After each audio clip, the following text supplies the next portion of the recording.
G'day and welcome to the GameFace Footy Show. Russell Robertson here with you at the GameFace HQ in Studio 1. Excited to bring you MPNFL Division 1 Footy Show. Holcomb out, Carter in. Glenn Carter is joining me on the panel today because Chris Holcomb is too busy to be here. What's going on, Glenn? Boy commitments, Robbo. Sure, mate. He's one of the main men at Harvey Norman, so he reckons he can't get out. He's taken on a new store. Which one is it, please? Preston, down at Upper Preston. So he's left the Mornington Peninsula for the beautiful countryside of Preston. Yeah. Okay. Could be out for 2 weeks, he reckons. We'll see how we go. Sea change. I noticed, Robbo. Hey, Glenn, I noticed we've got a bench today. Is that to just hide our A bit of an upgrade, bloody up. I wouldn't agree to come on unless we could hide it. Especially on the couch, it would have protruded over a little bit. It could come up a bit high. and also, Blackers, how good does the footy look with the GameFace logo on there, looking after... and in the southern competition. Yeah, they use those game balls as their game day balls. So Robbo's guaranteed me before the season's out, because this is for the Southern Footy League. He's going to take a hanger at some stage. He's going to position it beautifully so that we can get on the way down. With a cheesy grin. Is it going to happen or not? I'm doing it, don't worry. Challenge accepted. No Footy Record. Talk me through that one, boys. What's going on there? Yeah, I'm surprised with that, Robbo. Like, especially the traditionalists, they love the Footy Record. They get it at the gate. Then they drive to their car spot and they park there. It's an institution, mate. Yeah, and then they like to read and go through, and especially when you've got the two teams out there, they like to go through the team lists and all that. I'm disappointed that the league has got rid of it. We're getting rid of paper and going or mobile phones? Is that what's happening? Well, GameFace is copping a bit of flack because we run the digital record, and I'm actually a record person myself. I like to grab the record. The problem was we're getting more grizzles when clubs were throwing records in the bin because no one was buying them. And they were costing money. So you can't have it both ways, unfortunately. And the league, I spoke to the presidents about it. They made a decision. MPNFL decided not to go with it. So it's costing the league a lot of money it was costing the clubs a lot of money. Yes. So the league said, because in the end it does come back to the clubs, doesn't it, Glenn? Well, whatever can help the clubs out, we'll do that because we're all about the clubs here at GameFace. But while we're on the GameFace app, Robbo, press 4 buttons and you're actually into the team sheet. And you get a whole lot more than that. Now, I understand that there's some people like my mate Blackers who doesn't like technology. He don't like it. There's quite a few others in the older generation. I like to sit there and... They don't like it too much either, so I get it. I think we're probably going to have to come up with a short-term solution where the clubs might be able to print out some team lists so that those that just can't get into the app or don't want to get into the app, let's give them some help. But the younger generation love it. We had over 12,000 sessions on the app on the weekend just gone, which is bigger than what we had on the grand final last year. So that's massive. People are using it. So there's forcing against everything, isn't there, guys? Absolutely is. And it is the way the world's moving too, isn't it? Yeah, I understand that. I'm just not moving.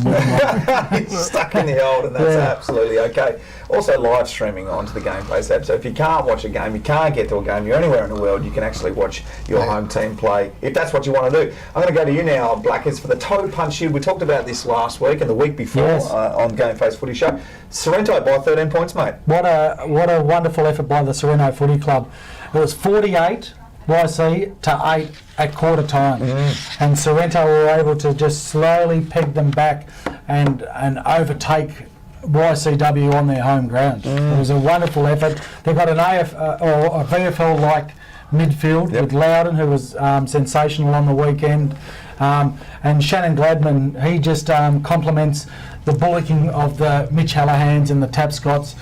He's fleet-footed on the outside, and he was named best player on the day. It was live streamed, so RWP called the game. They do a cracking job, and incidentally, it's Toe Punch's son, Lockie, who really only started calling for the first time last year. I love the way he calls the game. And he calls the game wonderfully well, and he was always there as the special comments man and to help fill spots for his dad along the way, but he's really taken it to the next step, and he's calling wonderfly well. And he stood up and gave the award out and the shield at the end of the game, so I love listening to Lockie call it. Because Robbo, like, you never met Andrew, but it's only just 12 months, since the passing of the wonderful man. So, well, it sounded like a fantastic game, and well done to all people involved there. So look, just on the crowd there, it's what a cracking game. I know it was live streamed, but I hear the numbers were a bit low. It would be YCW are such a powerhouse in the MPNFL. You've got a brand new president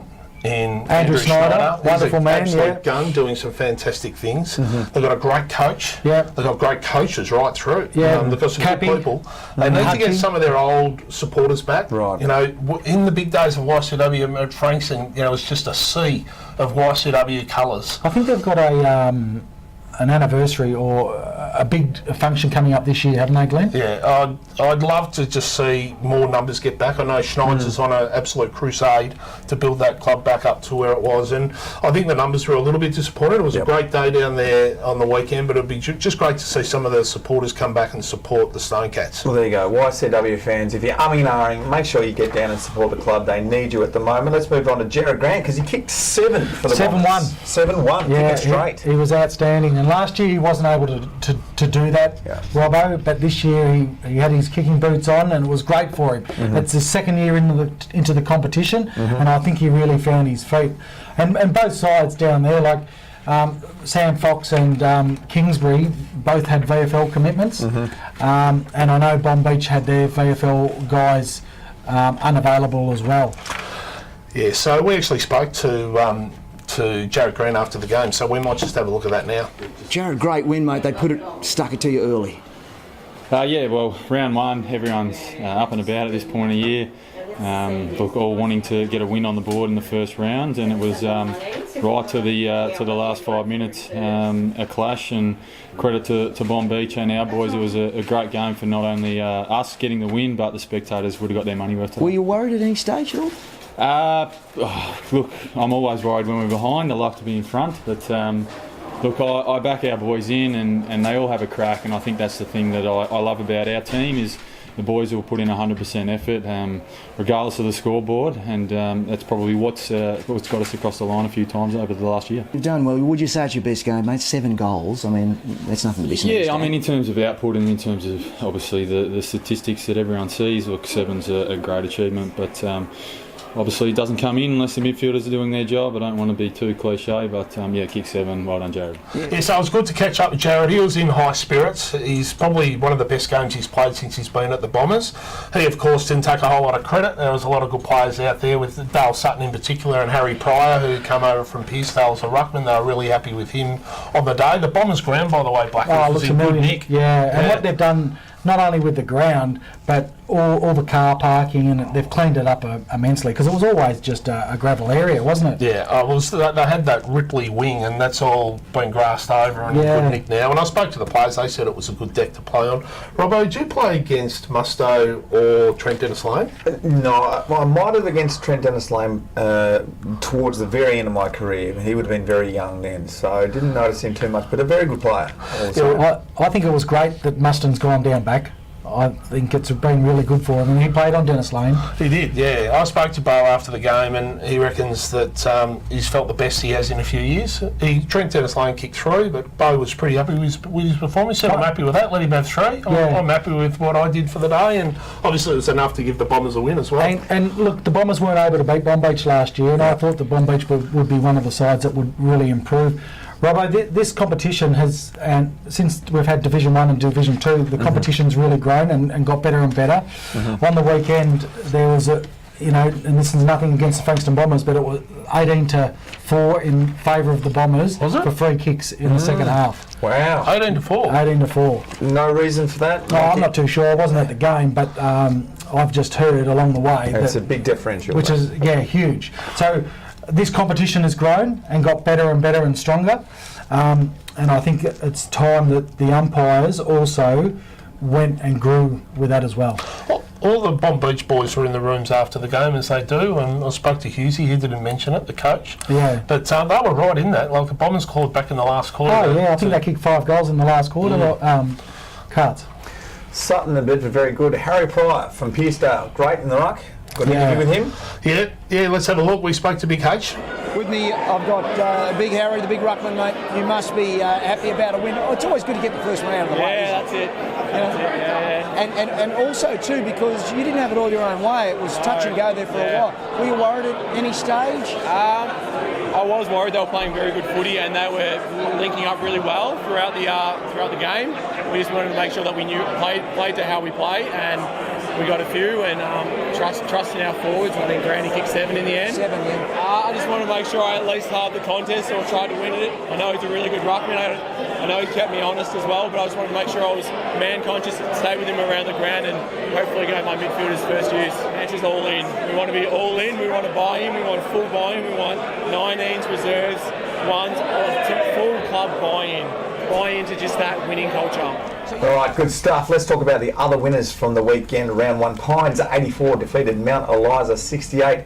Rosebud 41 to Dramana 74. A loss there to Nick Jewell. First game back at his original club, the club that he won a premiership for. And boys, there was a massive crowd there. I called that last week, like, because I said there'd be a big crowd there. And especially being two neighbouring clubs, it was wonderful for them to get a massive crowd. And that's probably the surprise of the week for me, Glenn, is that the way, not so much that Dramana won, but they won quite convincingly. I think a few people had written Dramana off, and the Dramana people I spoke to always remained confident. But Nick Jewell, I think, he's going to be patient down there. I think he's expecting it to be probably the first 6 weeks just for the Rosebud boys to find their feet. But they've got some good players in there. Rosebud will be competitive, no question. Yeah, just 41's not a big score, is it? So they obviously lack some goal kickers. Yeah. The last game there, Eddie Asp 97 defeated Mornington 52. They kicked 25 points on the weekend. 25? Yeah, 12-25 I think it was. It was a bit it was windy earlier, it died off later. Still, 25 points. Yeah. It sometimes can be a lie. I didn't see the game either. It can be rushed behinds there as well. Look, Mornington, their coach is Simon Goosey. And we interviewed him last week. He's the great man, hates losing, and a lot of people underestimated Mornington last year. They just kept on taking it up to the big side. So it'll be interesting. That was a bad loss for Mornington. Goose will be disappointed, but it'll be interesting to see how they back up this week. They've got another big game coming up this week. Yeah, they do.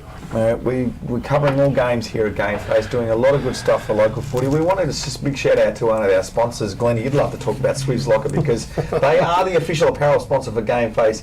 Polos, jackets, vests, caps, beanies. You're going to need beanies soon, mate. It's getting cold. I have a late call-up, so I've got the old shirt on, but this is what the new stuff looks like. Updated. Pretty impressive too. And their stuff's fantastic. So, yeah, absolutely. Contact Swizz. 0438307279 if you'd like to get some good apparel. Next week, boys, what's coming up very quick. This week's tips, I've got to get them off you. Mornington playing Frankston YCW. Go for it. Stonecats for me. Yeah, I think the Stonecats, they had a wonderful start last week, but it's at Mornington. I think Bruce, he'll be really keen to get a win under the belt, but I think the Stonecats, they've got a really good list at the moment. Yeah, great. Sorrento taking on Mount Eliza at home. Are you seeing it? Yeah, I think Mount Eliza will be loving too. I think that just the form of Sorrento, the only player that they were missing out of that side was Nick Marston, and they were really good for 3 quarters. Brigden as well at fullback. I don't think he'll play this year, but James Brigden. So his brother played in his place, but I think he'll be out for the year. But Mount Eliza, they're ahead of 3/4 time against the reigning premiers. Who knows what they're going to dish up, but I can't go past Sorrento. Dramana, Frankston Bombers at Dramana. Yeah, I think it was wonderful to see what Dramana were able to do last week. I think Frankston Bombers, they've ignited some goal-kicking power with Jarrod Grant. He was inconsistent last year, and I think that gives him a lot of belief. He's had a wonderful pre-season with 2 outstanding practice games, and now he's popped up for 7. I think that's going to be probably the difference. I'm going to stick with the Bombers, even though I don't think they'll have as much of their captain this year as they want in Sam Fox, who's stepped up to Sandringham and apparently played a very good game. Played pretty well too. I'll still stick with the Bombers. Pines limped in last week. They're playing Eddie Asp, but we understand the Pines have got a few injuries at the moment, so it's probably not a true indicator where they're at. Yeah, I think Nahas will still have Port Melbourne duties. I think Edwards will be still unavailable. Scanlon played quite well. Look, I think that this time last year, Carts, you remember this one? You called this game and it went down to 1 point. Well, we're calling it again. We're going to live stream it. So Dan and Paulie Wilson will be down there. So Pines got pipped by 1 point against EDS last year, and because of that very reason, was that early days though? Early season? Yeah, it was. Yeah. So I'm going to jump on the Pines. So I'm going to tip them to beat EDS by the same amount. I think EDS might win this game. Download the GameFace app and you can watch the live stream game there at Bond Beach. The last game here, taking on Rosebud at home. Look, I saw Trent Dennis-Layden coming out of the Bombers on Saturday, and I'd never seen him look so pissed off. We shook hands, but he had nothing to say. I don't think Bomb Beach will let another one slip. I'm going to take Bomb Beach over Rosebud next week at home. Yeah, well, I agree. At home, I think Bomb Beach are going to be hard to beat, and unfortunately for Rosebud, they might be loving too. That's good to hear, Trent Dennis-Layden taking it, that badly. You could be excused for thinking, I've done other things, so that's good to see. Well, he's a co-coach down there now, and he loves the place. He's invested in it, isn't he? They've got a great culture at Bomb Beach. They're still a smoky finish here, Bomb Beach, for me. We're invested in GameFace footy shows here at MPNFL Division 1. It's been a fantastic show, boys. Geez, a lot of information in such a short amount of time. You do it well. I reckon Ox is in trouble. Big time. Ox is safe, trust me. All right, that's been fantastic. Join us next week as we'll unpack what happens at MPNFL Division 1. Round 2 is coming at you very soon. See you then.